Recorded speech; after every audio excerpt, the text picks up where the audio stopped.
Hello, hello. What's up? What's up? I'm back. Still alive during this pandemic time. Um, some sports stuff coming out. The woodworks right now. Mainly the Bulls documentary, Last Dance. It's pretty good stuff. Episode 1 and episode 2. Kind of want to talk about it.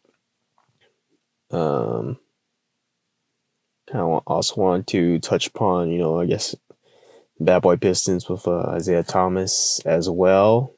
And, without further ado, let's go. So, after watching episode 1 and episode 2, it kind of makes sense, a lot of things. I mean, for people that have followed, Michael Jordan's career, I mean, a lot of this information is not really new for people who follow the 90s Bulls. I mean, the main thing that was trending online is, episode 2 regarding Scottie Pippen, but kind of want to jump on episode 1 first. And so we see, I guess, the rise and the somewhat, I guess, slow downfall of the Chicago Bulls dynasty, with the main catalyst being Jerry Krause. And for the documentary, it gets kind of weird sometimes when it goes back and forth, but I mean, it's nice to get the perspective of the beginning and how the Chicago Bulls became. And I mean, it makes a lot of sense now, certain things, the little things, but it jumps right to the 97 finals where the Bulls win. They beat the Utah Jazz for the championship, and it jumps to Michael's press conference where they ask, "Oh, what's the situation regarding coming back for next season?" And Michael Jordan says, "We have the right to, defend our championship." And I totally agree, because that shows the kind of competitive drive that Michael Jordan has always had, where he's the person that wants to keep on going and going till he's beat. I mean, it's like he says, if we lose, then we can have the discussion, but we have the right to defend what's ours, and that's the championship. And they didn't really include them asking about Dennis Rodman. That was the one thing that kind of popped into my head, because in that press conference they asked Dennis if would you want Dennis back? And do you want Rodman back? Sure. His dresses doesn't bother me. His hair doesn't bother me. Sure, I mean, he's going to go wacko every now and then. We've come to live with that. We've come to accept that. But you can't find another player on the basketball court that works just as hard as Dennis Rodman. Gives 110%, dives at loose balls, even if he can't get them. That's Dennis Rodman. So I don't have a problem with Dennis, and I don't think Phil does. I don't think Dennis does. I mean, I don't think Scotty does. We've been able to control him to some degree. And look, we're here for champions back to back. You guys may love him. He may say a lot of crazy things, and David Stern may find him $50,000. The guy doesn't care about money.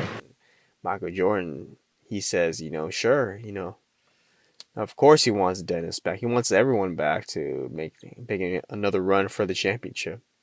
I mean, the clip shows, Michael Jordan said, I don't care about the dresses that he wears. I don't care about the hairstyle. And you see the reporters just laughing and stuff, but Michael Jordan isn't really joking at all. He straight up doesn't care. If you give 100% on the court, I mean, he's willing to go to battle with you. I mean, that's just how Michael Jordan is. And you give it your all. If you follow his lead, he'll go to war with you. And I mean, that's just what Dennis Rodman is. I mean, Dennis Rodman, he was just 96, he was just wearing his mask. I mean not mask, but he was just wearing a bunch of fucking makeup from what I remember. Massive makeup. He's wearing that wedding dress. He's married himself. I was like, dude, this guy's fucking character. Like Dennis Rodman's a fucking goddamn character. Um, you got all sorts of weirdness going on with Dennis Rodman, but you know, in my opinion, Dennis Rodman's arguably the greatest defender of all time. He just needed basketball to give him like structure in his life. Because outside, he's just doing whatever he wants, partying. But when it came to basketball, he was super dedicated and serious. And then it jumps on to Jerry Krause. Jerry Krause. It all makes sense now. Like Jerry Krause really is Schwackhammer, the alien from Space Jam. Like, you'll be our star attraction. You'll sign autographs all day long and play one-on-one with the paying customers. And you'll always lose. It all makes sense now, I mean, Michael Jordan basing, the alien, mafioso boss on, Jerry Krause. You got the cigar, you got the short guy bossing all the super tall athletes, think he's bigger than like the Monstars, ordering them around. Then like the thing that stood out to me, like with just reminiscing about Space Jam, is like that bet that he had with Michael Jordan. Michael Jordan lost, like he'll have Michael Jordan sign autographs like 24/7 as like a slave and stuff. And I think that's how like Michael Jordan thought of him, because of his comments saying that the Bulls organization is responsible for winning championships. Like, it's not the players, it's the organization in hand that sets up everything and wins championships. And that's what pissed off Michael Jordan so much. Like, you had this guy here who who's not going to war with his guys day in and day out, playing 82 games and just just running his mouth saying that, dude, like, we are the ones that are responsible for you guys winning in the first place. I mean, that's just not how it works in basketball. And it just shows the relationship deteriorating between the front office and just the Bulls players in general. It just all makes sense. Like, it just like the light bulb, came out of nowhere. When you see like the pictures after like the episodes where people were showing Jerry Krause and Space Jam, I'm like, dude, it all makes sense now. I mean, for people watching episode 1, it goes back from 98 all the way to the rookie season. Michael Jordan,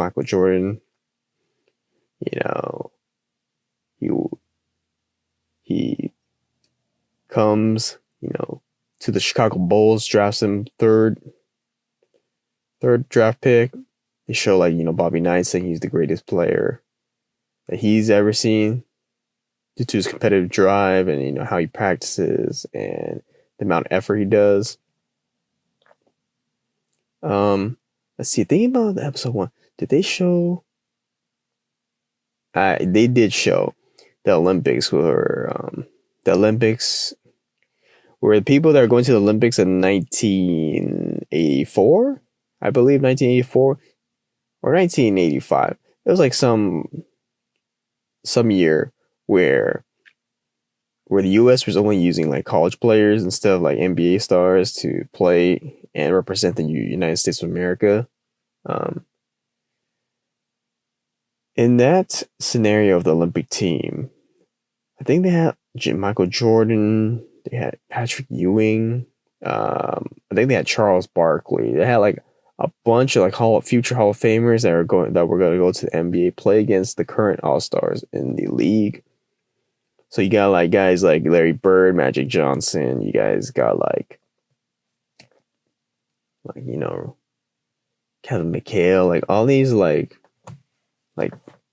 current like NBA legends that we know today playing, and that Olympic team beat that the '80s All Stars, and with the best player being Michael Jordan, and of course Bobby Knight, after seeing what he's seen in practice and what happened in the Olympics, he goes on saying that he's the greatest player that he's ever seen, like before he gets drafted.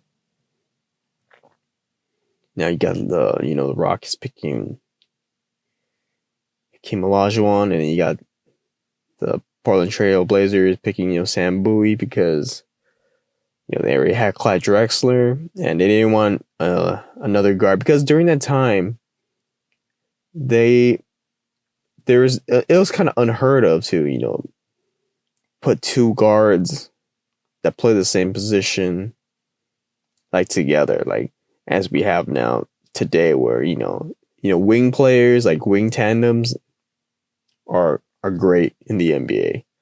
I mean, the reason why the wing tandems are great is because of Michael Jordan, Scottie Pippen. But back then in the 80s, 70s, 90s, like you would usually pair up a dominant guard with a dominant big. Now Sam Bowie is not as bad as people make him out to be, but the reason why he's bad is because you pick Sam Bowie over Michael Jordan, basically. So I mean, that's just the context of the pick of Sam Bowie. Clyde Drexler, they wanted a big man, and that was just basically the winning formula of how to win in the NBA back then. Now for like the Hakeem Olajuwon pick, I mean, Hakeem Olajuwon's potential was viewed as basically a slam dunk pick either way. I mean, you couldn't go wrong with Hakeem Olajuwon. And that was at the time where they had Ralph Sampson, Hakeem Olajuwon. I believe when he got drafted, they went to the finals in like I think in the second year they went to the finals. And they didn't go to the finals until, in the 90s, but that's due to, Ralph Sampson getting like super injured, and they just didn't have a chance of going back until the 90s, where Hakeem Olajuwon becomes, Hakeem Olajuwon. So, I mean, it shows like episode 1, it shows like, the turmoil of coming in, of how it all began. I mean, I just don't understand how Jerry Reinsdorf like allows all this happening under his nose. I mean, you would like Jerry Reinsdorf owns Chicago Bulls and the Chicago White Sox, and the Bulls are basically, worth more to him than the White Sox. But if I remember correctly, I've read things where it said that he actually cares more about baseball compared to basketball.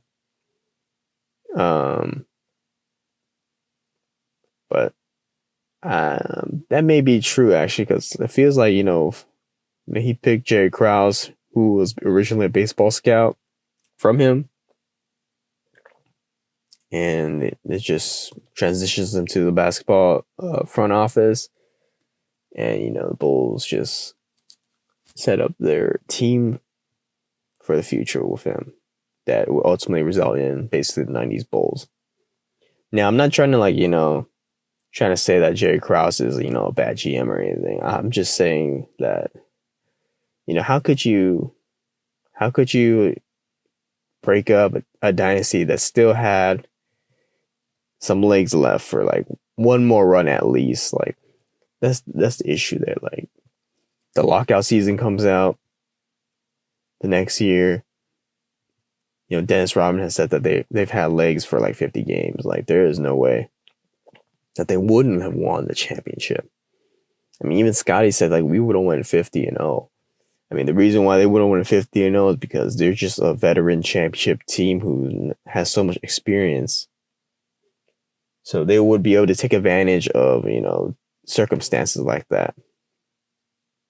And they would have faced, you know, San Antonio. That would have been a super interesting series.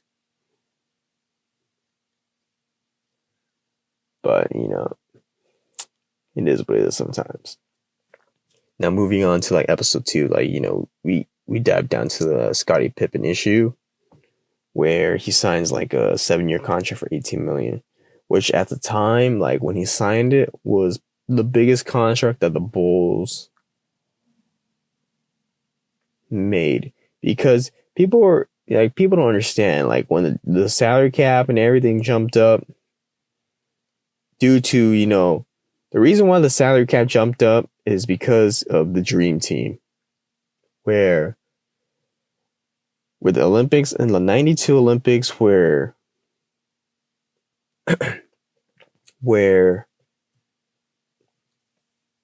they allowed the All-Stars to represent the United States. You have all the biggest NBA names that were on that team. You got Michael Jordan, Magic, Larry, like Charles, you know, Patrick Ewing, Scotty, everyone there. Everyone. Where they were playing the international stage, and, you know, Michael Jordan is easily the most charismatic NBA player, like, in the history of the NBA. Like, when I'm talking about charismatic, I'm talking about personality. I'm talking about, you know, play style. It's easily the most, like, aesthetically pleasing play style of all NBA. And, you know, that just, like, made the NBA explode in popularity and worldwide presence, which, you know, resulted in more viewers, and he was just the face of the league, basically. And that exploded NBA popularity to what it is, you know, today. And with more revenue streaming coming in, and it's just made the contract look bad, because, you know, people who don't remember that basically Michael Jordan was getting paid like $4 million a year too. Like he made more money off the court than he did on the court. So for people who view that 98 season with Michael Jordan making $30 million a season, in 1996 he was making $4 million. In 1997 he made $30 million. In 1998 he makes $33 million. He was signing like 1-year deals that were super big. And Jerry Reinsdorf never wanted to pay Scotty or Michael Jordan. I don't believe what he says is true. Like, for him to say that, oh, you know, like, are you sure you want to sign this contract? Like, I wouldn't sign this contract. I'm telling you, don't sign. Like, what kind of owner would say that, you know, like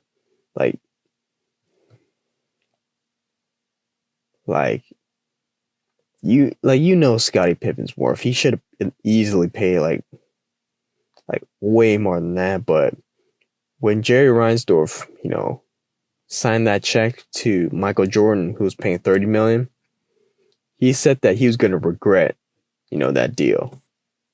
And I hope that shows up in the later episodes where they talk about, you know, Michael Jordan's contract. Because for him to say that, you know, he's going to regret signing this $30 million contract to him, like what are you saying? Like, are you really saying that you wouldn't want to pay, you know, the greatest player of all time the greatest player of all time on your franchise and the face of the NBA to not stay with the team, is that, like, you wouldn't want to pay him? Like, what are you trying to say? Like, so that's why I don't understand, like, Jay Ryan's doing. I think he's a fucking liar. Like, there's no way he told Scottie Pippen, about this stuff. I mean, at the time when he signed the deal, like,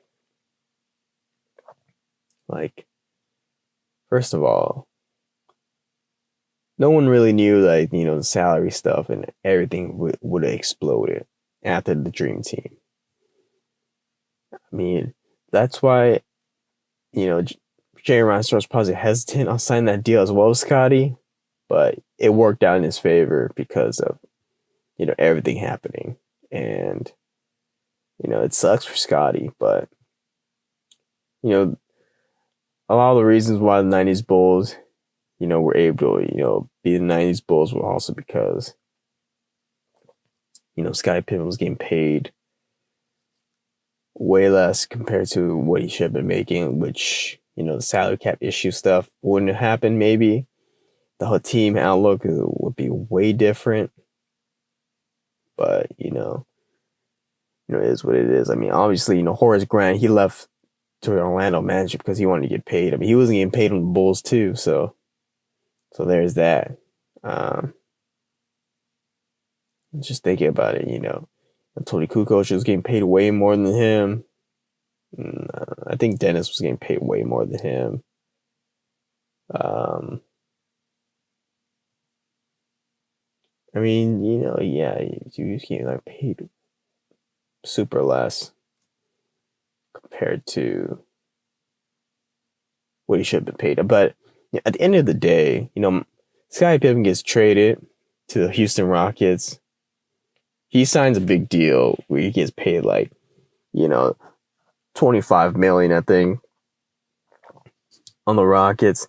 And then he gets traded to the Portland Trail Blazers where he gets paid like, fat bucks again. So, in reality, Scottie Pippen made more in the NBA in earnings compared to Michael Jordan. I mean, I saw like a graphic where Scottie Pippen, he made $101 million during his playing time with the NBA.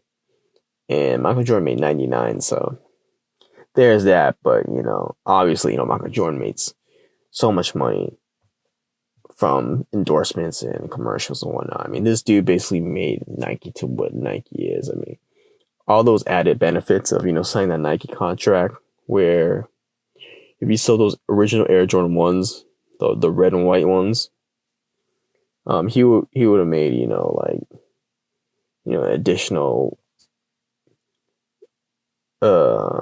like $5 million or whatever, and he ends up selling $128 million. So, Michael Jordan made